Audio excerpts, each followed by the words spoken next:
সকাল থেকেই বৃষ্টি, আকাশটা যেন নিজের কথাগুলো ঝরিয়ে নিচ্ছে। আর আমি রোজকার মতোই অফিসের পথে হাঁটছি। রাস্তা ভিজে একাকার, গাছের পাতা, ফুটপাত, রিক্সার ছাদ সব যেন জলে গা ধুয়ে ফেলেছে।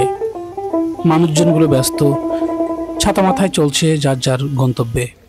আর আমি চুপচাপ একটা দিনের মধ্যে ঢুকে পড়েছি, যার শরীরে কুয়াশা আর মন খারাপ লেগে আছে।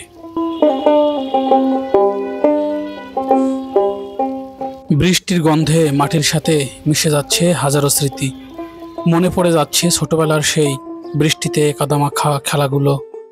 তখন তো কোনো অফিস ছিল না, শুধু আকাশের সাথে পাল্লা দিয়ে ভিজে যাওয়া ছিল।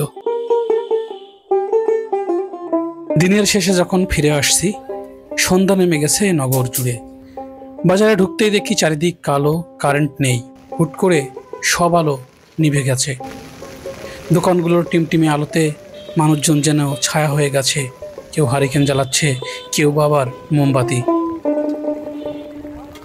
ঘোলা ছায়ায় পাকা কলা, শসা, পুঁইশাক, কাঁঠাল সবকিছু যেন অন্যরকম লাগে। একটা কল্পনার মতো অন্ধকারে জীবন নিজের মতো নিজের ছন্দে চলছে। এই শহর, এই বৃষ্টি, এই অন্ধকার, এই সন্ধ্যা, সবকিছুর মধ্যেই একটা শান্তি আছে। একটা ভাঙা মনের পাশে বসে থাকা নীরবতা আছে।